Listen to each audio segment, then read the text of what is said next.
Hello everybody, it's the Historical Gamer once again, and today we are returning to War in the Pacific, Admirals Edition, our Let's Play series against, drumroll, I should get a sound effect, against our opponent, Evoken, who was previously our logistics officer and probably much more than that. We are picking the game up from where we left off. It is May 6th, 1942. Where Hartwig left the game and Evoken has taken over. You can see we're starting it off with some action here. It's not like Evoken is wasting any time. He's sending a couple of destroyers into Rangoon and attacking our harbor defense motor launches here. So we'll, yeah, it's a bit of a rough go initially. Some Japanese destroyers wrecking our harbor defenses, but we'll see how this all plays out. In any event, Evoken was our logistics officer through the last, I don't know, couple of months of the game. He had been helping us with our pilot situation there, and by the way, you can see it looks like 2 ships sunk, 2 badly damaged without any return hits. But I mean, these are like speedboats against frickin' destroyers, so what do you expect? But yeah, Evoken had been leading our logistics and helping us out quite a bit, pretty instrumentally throughout the game. But what I will say is that, and you can see he's also bombarding Batavia, which was kind of underway by Hartwig previously. But what I will say is when Hartwig stepped away, you know, it seemed like the general consensus within sort of the War in the Pacific circles was that the game was lost from a Japanese point of view. There was nothing the Japanese could do to salvage the situation. And Evoken said, you know what? You know, I know I have perfect knowledge of the Allied situation, but I think we could put up a fight if we were playing as Japan. I don't think the situation is as far gone as people think, and if you can't find another opponent, I know, you know, the Allied side of the game, but if you'd like, I'd be happy to take over and fight as the Japanese. And so, you know, he had to actually step away for some personal reasons. So he had been like not looking at the save actively for a good 6 months or so during this sort of hiatus that we were using. And so I don't think any of these things are fresh in his mind per se. But we'll see. You know, you can see he's already taken an aggressive act. Initially, he launched those destroyers up the river to Rangoon. He's got a cruiser task force bombarding our forces in Rangoon, probably trying to wear down the supplies. He knows we're very well supplied in Burma. And yeah. In terms of if the game's conclusion is really that apparent and only 5 in-games months extra credit, extra Chris, I personally don't think so. But what I will say is, and you can see the cruisers and now destroyers are engaging our harbor defense mine layers or motor launches. I personally don't think so, but I think what you will find within War in the Pacific circles, how do I say this kindly? Because I don't mean it in a mean way. War in the Pacific players, I mean, this is a game that's been out for over a decade. This is a very particular game, a very detail-oriented game. The people who are still playing War in the Pacific now, who were original, the OGs, folks like Hartwig, for example, because he'd been playing for 15 years, know this game better than any game that I know. They know this game very well.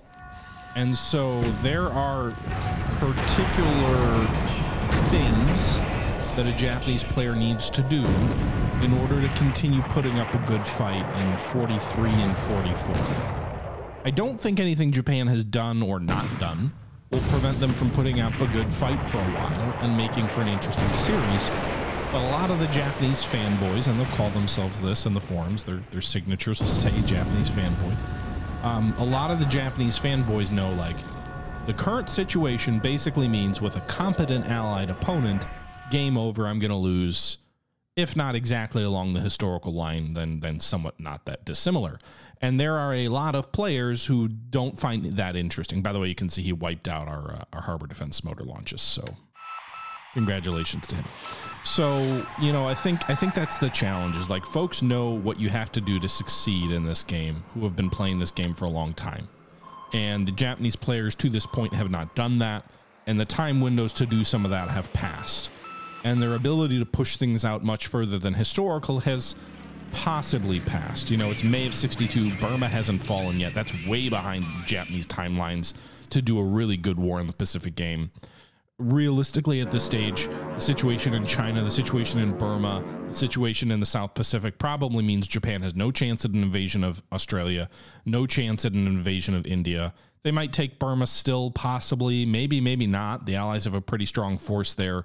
They might eventually overwhelm China, but that's like where the game's going to stop, and there's no chance for an auto victory. And for better or worse, some Japanese players in this game don't find it interesting if there's not a chance for auto victory. I don't think Hartwig was that. He's more of an allied player. But in any event, it didn't seem like there was a lot of interest in the forums for folks to pick this game up. And Evoken said, listen, I think I could do a better job than folks think Japan can do at this point. The game is based mostly on history, so like the Allies should win. And Japan, even if they put up a much better fight than reality, they're probably not going to overwhelm Allied resources at this stage of the game. But nonetheless, you know, that's kind of where we find ourselves in. So Evoken has taken over. This is the first turn against him as our opponent. And you can see he's been pretty aggressive already, launching a destroyer raid up the river at Rangoon. Cruisers as well, bombarding at Rangoon, wiping out our harbor defense.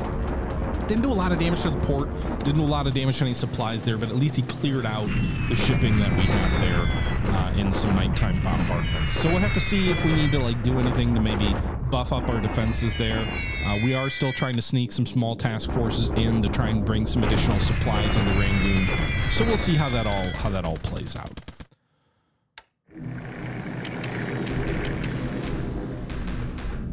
Okay, so we've got quite a bit of air activity over China. And then we had the naval actions near Rangoon, and that seems to be the bulk of what we're seeing so far, as well as the bombardment at Batavia. He's definitely being more aggressive, unless these are leftover orders, which are possible from Hartwig, but definitely we're seeing a more aggressive initial first turn here from Japan.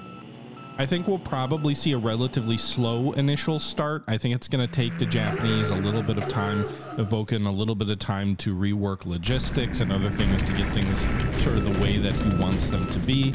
As a reminder, we did retake Midway Island, so we accomplished that success. We also retook Savi Island along the Fiji Island chain, our defensive line that we call the Fiji line down there. So we did clear out some Japanese forces that were on sort of the edge of our supply line or our strategic line of communications. We possibly might want to go for Canton. That's kind of the one remaining outpost. It's a little bit of a thorn in that line that sort of goes south of New Caledonia, because as a reminder, New Caledonia fell to the Japanese a while back, and whatnot. Evoken coffee. All right, so Japanese bombardment attack at Batavia. Didn't do a lot of damage, but they did get better than they took. Bombardment attack at Clark Field. As a reminder, our troops in the Philippines are very low on supplies, and so they probably won't hold out too much longer. He was leading our logistical effort, Coffee. I think he's decent.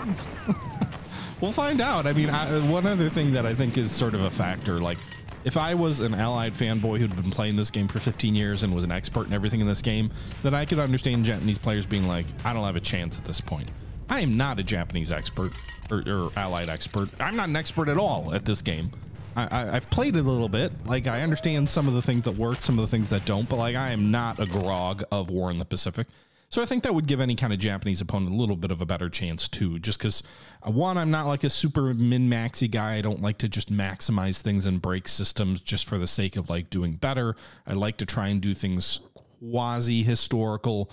And two, I'm just, you know, even if I was, I'm not as knowledgeable as some folks in this game.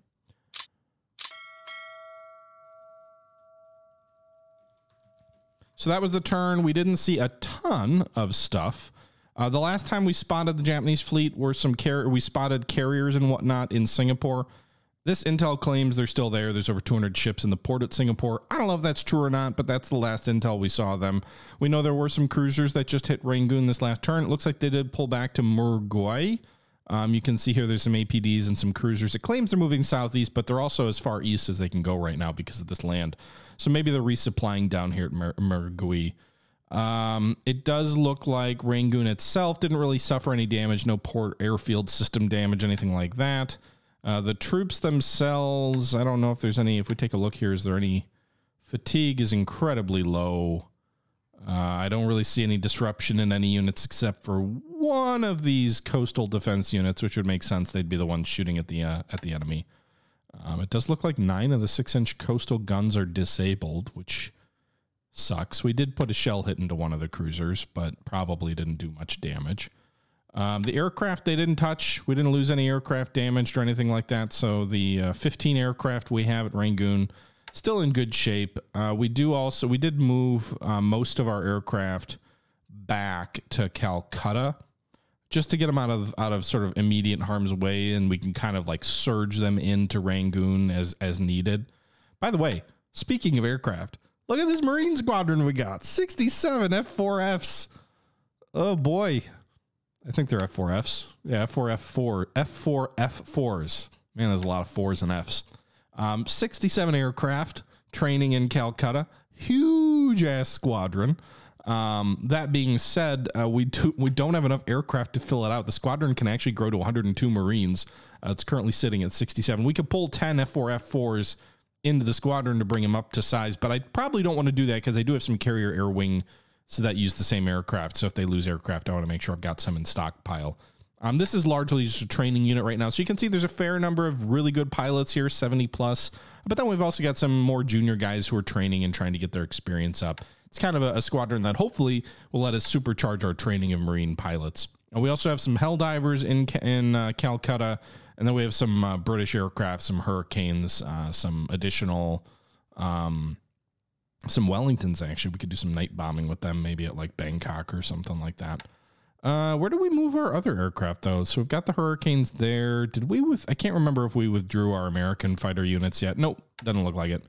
We've got the parts of the AVG group here. These guys are not withdrawing yet. In July, it looks like. But we've got some 220 aircraft at Chittagong, of which 50 of them are P-40Es, 25 of them are P-38 Lightnings, which has now begun, I believe, production, possibly. I can't really remember if those are replacements from squadrons that were disabled training on the West Coast or if they are actually in production. They might be just pilots that were training on the West Coast. But in any event, this is a very good squadron as well. Much better. No one below 69 experience. Air skills all very high, 70 plus. A couple of aces in here. Peppy Boyington is in this group. The third squadron of the AVGs, the American Volunteer Group that we pulled out of China. But then we've also got some Blenheims, some Kitty Hawks, some Hudsons and whatnot. 220 aircraft at Chittagong. At Calcutta, that number is 280. So we've got over 500 aircraft here in the India-Burma theater of pretty high quality plus additional sort of support groups. In addition to that, we also have a considerable number of aircraft that are on the way. I'm trying to remember where that group is. Did they already get to Bombay? No.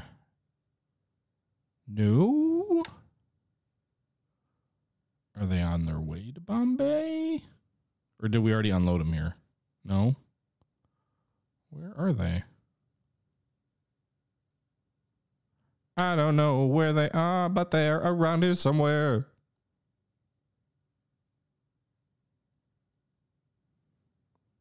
Oh, they're headed up to Karachi.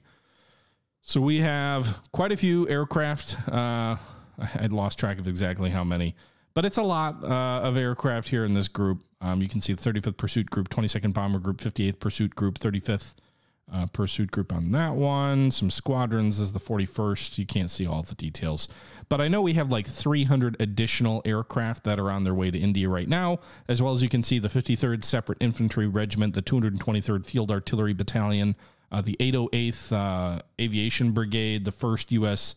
Marine Corps, I think, anti-aircraft unit. A whole bunch of aircraft are on their way. Here was some patrol groups into Karachi that will surge in a considerable number of aircraft. We also have 47 Hurricane Bs in another group that can bring up to 102 aircraft. Probably more of a training unit, again, to get Commonwealth pilots trained up. We don't have as good of a pool of Commonwealth pilots.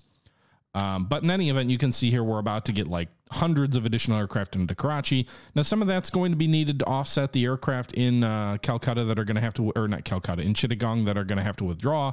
So, you know, in July, we're going to have to withdraw all three of these AVG groups that are actually, one of them is June 1st. Well, this is a Royal.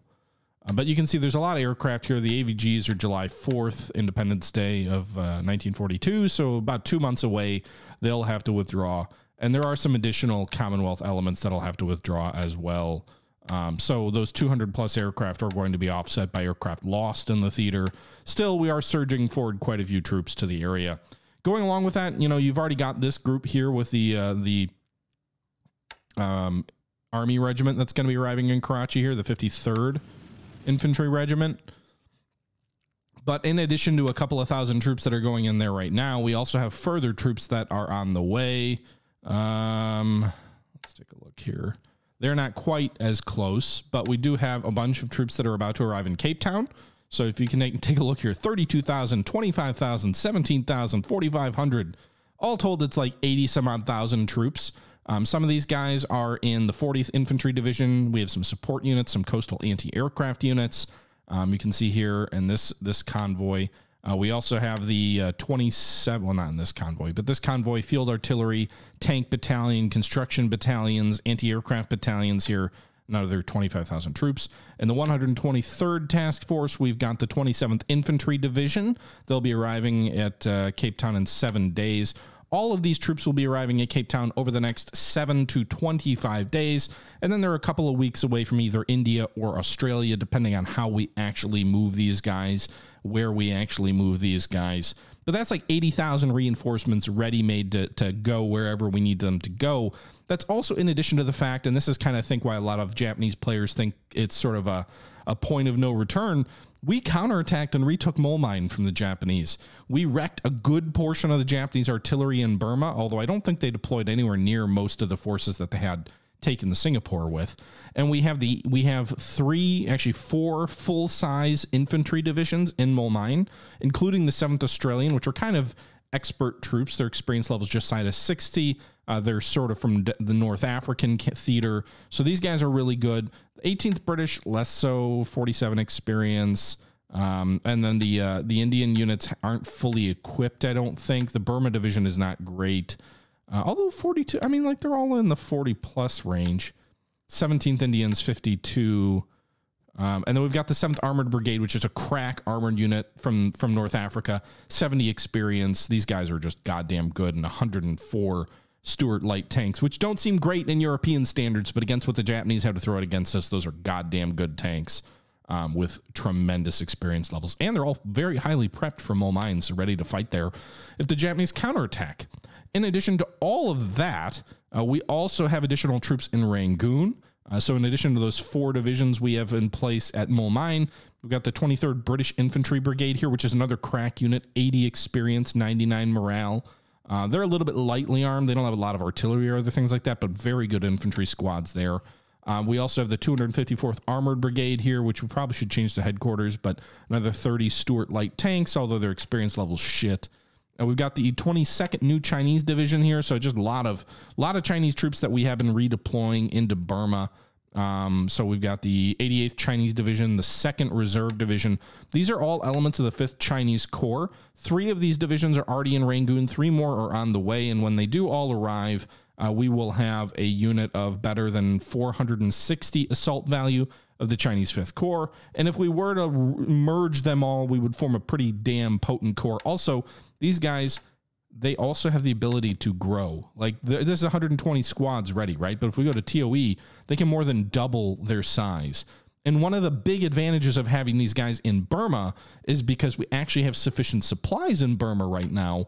Over 30,000 in Rangoon, over 180,000 supplies at all the bases in Burma means we can rapidly reinforce these units much more rapidly than anything that would happen in China, because the supply situation in China is not as good. So we can draw those guys in and bring in a lot of reinforcements from the pools that currently we're not drawing in China because we just don't have enough supplies to draw them. So what I mean by that is if we go to the troop pools here, we take a look and see, like, what's the thing we've got the most in the pools? We got heavy industry, naval support, engineers, Soviet rifle squads. Rifle squads for Soviets don't matter. But we've got 200 cavalry squads of the Chinese that are available. Now, granted, those units aren't cavalry units. But then we also have, I thought there was a lot more than this. 104 Chinese recon squads. I thought we had a lot more than this. Did we just draw a lot of them already? Or did I miss them?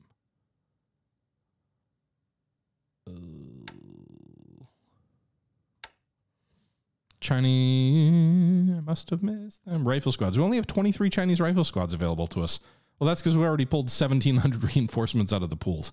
Also, the Chinese do generate 350 replacement rifle squads per month, which is a lot as well. So, in any event, we'll be able to draw reinforcements much more quickly there than in other situations. So we've got a lot of troops in Burma, which is going to make a Chinese or a Japanese attack there not as easy. I certainly think they can do it. And the other thing that they've got going for them is that these bases are mostly coastal. So Rangoon is protected by bombardment a bit, but Rangoon is also easily flanked up here from Pegu jumping across to the rail line here to cut Rangoon off. So really the key is holding sort of this hex here from a flanking maneuver out of Chiang Mai. And then maybe Pegu and maybe Mol Mine, but really I think the key is holding Mol Mine so they can't move reinforcements up this rail line here, and then flank Pegu here. Pegu is also very vulnerable because it's a coastal hex, so they can bombard into dust. Mol Mine as well. Rangoon is technically up a river, so I don't think they can send battleships up that way, but it is something that they can still bombard. With that being said, that's the other reason it's a really good thing that we took Mol Mine, is because if he was able to stage shipping here, he could basically set up a conveyor belt of bombardment task forces and hit Pegu every single turn. Without taking Mol Mine, it's a multi-day proposition to head back to either Tavoy or Murgui for bombardments. So it's less lucrative for him. Situation in the Philippines is not great. Our supply situation is critical here. These guys are going to start falling apart pretty damn quick. We do still have a reasonable amount of assault value here, about 1,500, but that's going to start plummeting. You can see all these guys are in red. Their supply situation is not good. The engineer units are already, in some cases, completely out of supply. The combat units, less so, but like even this guy here, the 193rd, it's at like a quarter of its normal supply. So the Philippines will fall in the coming weeks. Batavia is in a little bit better position from a supply perspective. We still hold the base hex. We still have 34,000 supply here, but he is able to bombard this hex with battleships kind of at will. So that makes things less great. We do have level 4 forts, which help with that. But we also don't have as good a troops like the 4th KNL. Their morale isn't great. The quality of the Dutch troops there aren't great. So the Japanese might be able to overwhelm us there. Also, the more bombardment they do, the more they damage the industry and other things there, which works in our favor a little bit. Yeah, we are at level 4 forts, but only 35% built to the next level. Otherwise, they've taken the rest of Java. They've also taken almost all of Sumatra. We do have a couple of random units here in northern Sumatra. But they've taken all the key bases. He really does need to take Burma, by the way. So we were talking about Burma before. If he doesn't take Burma and we can stage like bombers out of Mol Mine, then in theory, Medan, which is a major oil production facility, is at 21 hexes. I'm not sure what the range of the B-24 is. The B-17 can't hit there, but the B-24... extended range could hit there. So it could hit the oil fields with extended range, the base level of the B-24. The B-24, I don't even know what years these come online. The J could not hit, but the original B-24 could, the B-24D. So we'll see about that. The B-29 would certainly smash it too. Like once we get the B-29s, that's an easy normal radius hit. So, you know, long term, he's got to take Burma, or we can start bombing bases along the Malay Peninsula, as well as some of his oil-producing facilities, and he'd be kind of fucked. Okay. Sorry about that curse word, YouTube. Hopefully you don't demonetize me when I post this over there. What else are we going to look at here? So China, I don't really know what to make heads or tail of China. Like, the previous players had made a push on Cyan, which had failed, and they didn't get to Cyan. We put them back, and we inflicted some fairly heavy casualties on them. One of the players made a push on Guilin, but then pulled back. They also made a push to this river in central China. We pulled back. We have built up the fortifications at Guilin incredibly. Or actually, no, that's 3. That's not the fort I'm thinking of. At Chikigang, up to level 5 forts, and we're like a decent way to level 6, which would make any kind of push westward from this river line very difficult if we have any kind of troops there, which we do right now. It would make crossing the river into the teeth of fortified lines very difficult. They could move north toward Chikigang. We don't have any troops here, but we do have a line of soldiers here, about 2,800 assault value, sort of in rough terrain in central China here. We could even possibly threaten Chengthe if we wanted to. We currently are not moving that direction, but if we wanted to, we might be able to retake that base. 2,800 assault value.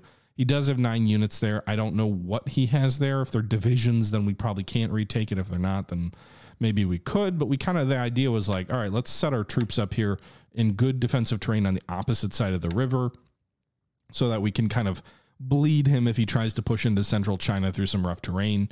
And then in the south at Guilin, we're at level 3 forts. We're almost to level 4 forts, although we probably don't have enough engineers to get there. But that'd be nice to have sort of a strong defensive line, sort of the southern approach. So China is in reasonably good shape. The fact that the Burma Road is still open has actually meant that our supply situation in China has like doubled since the start of the game, which is not usual for a Chinese for an allied player against a human opponent in this game. But it's good. So the longer, that's the other thing, is the longer that we hold basically Rangoon and then this rail or road line north through Mandalay and into China, the longer we get free supply that generates in China that's symbolizing sort of the Burma Road. So that's another thing to kind of keep in mind that's really good for us.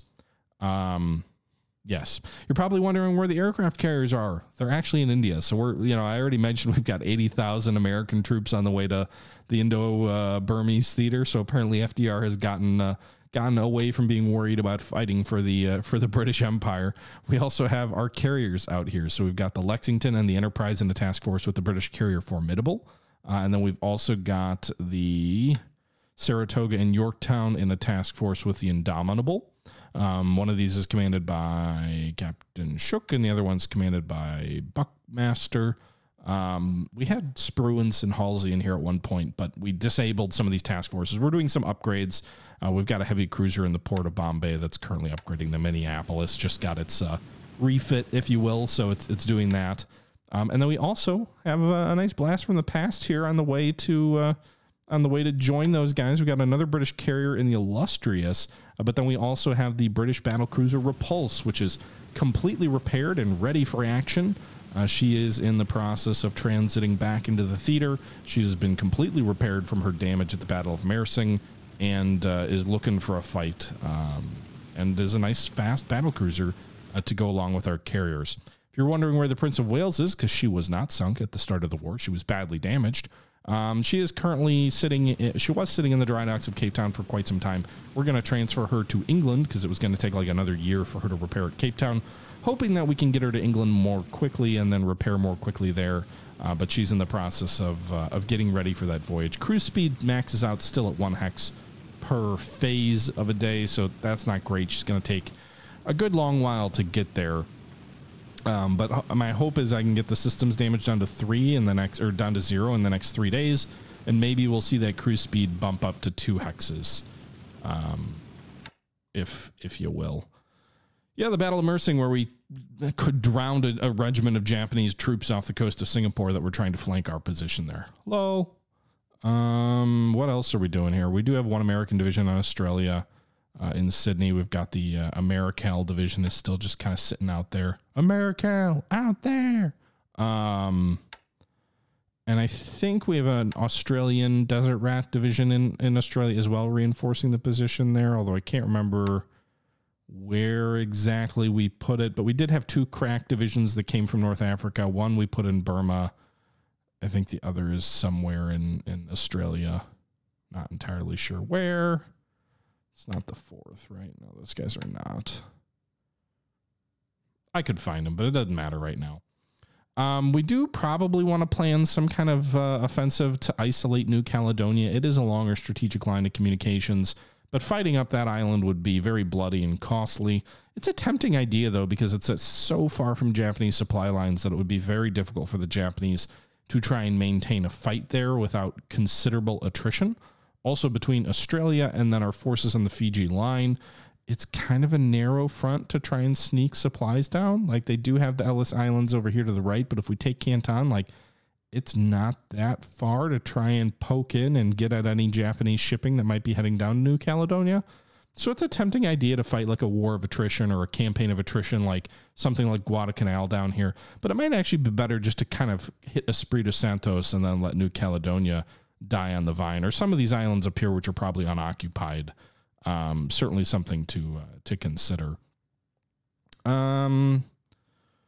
As a reminder, we did torpedo. I want to say it was the Hiryu, although we don't think she sank. We put 2 fish into her. Pretty sure she's sitting somewhere being repaired, so that helps us out a bit. And then we do have one other American carrier. Is she back at Pearl? No, she's right here. Near northeast of French frigate Shoals, we've got the Hornet, which is on the way back here. The Hornet just took place in an operation to retake Midway from the Japanese, which had fallen, and we did successfully retake Midway. With the 298th Infantry Brigade. Where are the other units here? Midway, Lua. Okay. Otherwise, I'd merge them into a regiment or whatever. But you can see here we retook Midway. It's not in great shape. Port damage 100, airfield service damage 100, runway damage 91. So a lot of damage to that particular facility. We also, I believe, have some... No, looks like all the supplies are unloaded. Okay, so we have taken it, and we've got some patrol planes there. The task forces are pulling back to Pearl Harbor to get out of the way of any potential Japanese counterattack. We do have some coastal artillery, or the anti-aircraft, coastal anti-aircraft units on the way to join Midway as well. Our refueling shipping is heading back to Pearl. Our ammunition ships are heading back to Pearl. ASW groups supporting the aircraft carriers are heading back to Pearl. Did the bombardment task forces already get out? I think they did.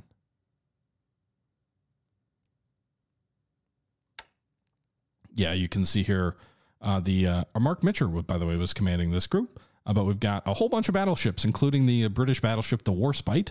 But we've also got, 6 American battleships all here, which have all returned to Pearl and consumed quite a bit of fuel out of the tanks there, because that's what battleships do. And then we've got 2 battleships currently in port.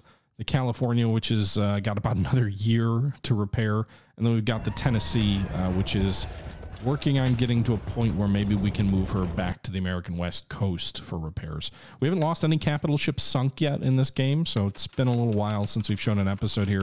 But if we take a look here at all of the ships sunk in the war, and we just exclude the Japanese things, the largest ship we've lost so far is the Houston from a warship perspective. So the heavy cruiser Houston was lost in the Battle of Mersing to a Japanese battleship. We also have lost a fair number of APs and tankers that have kind of attrited some of our capabilities from a logistical perspective.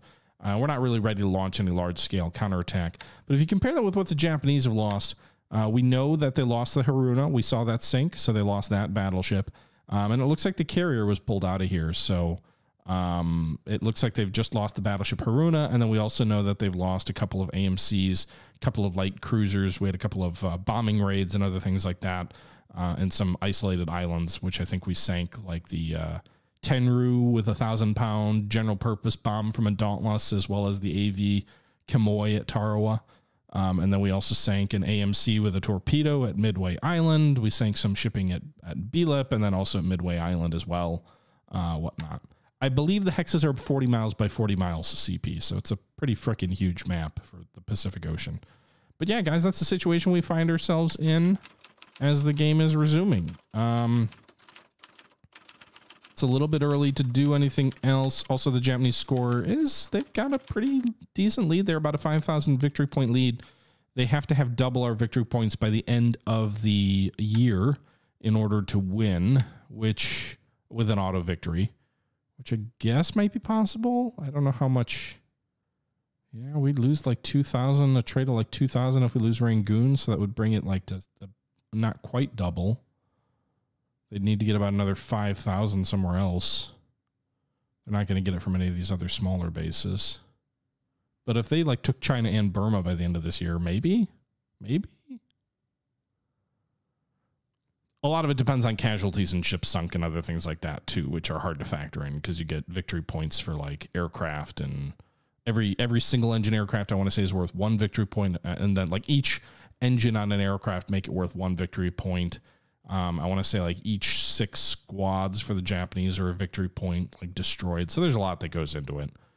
We're not in an immediate risk of losing, I guess I will say.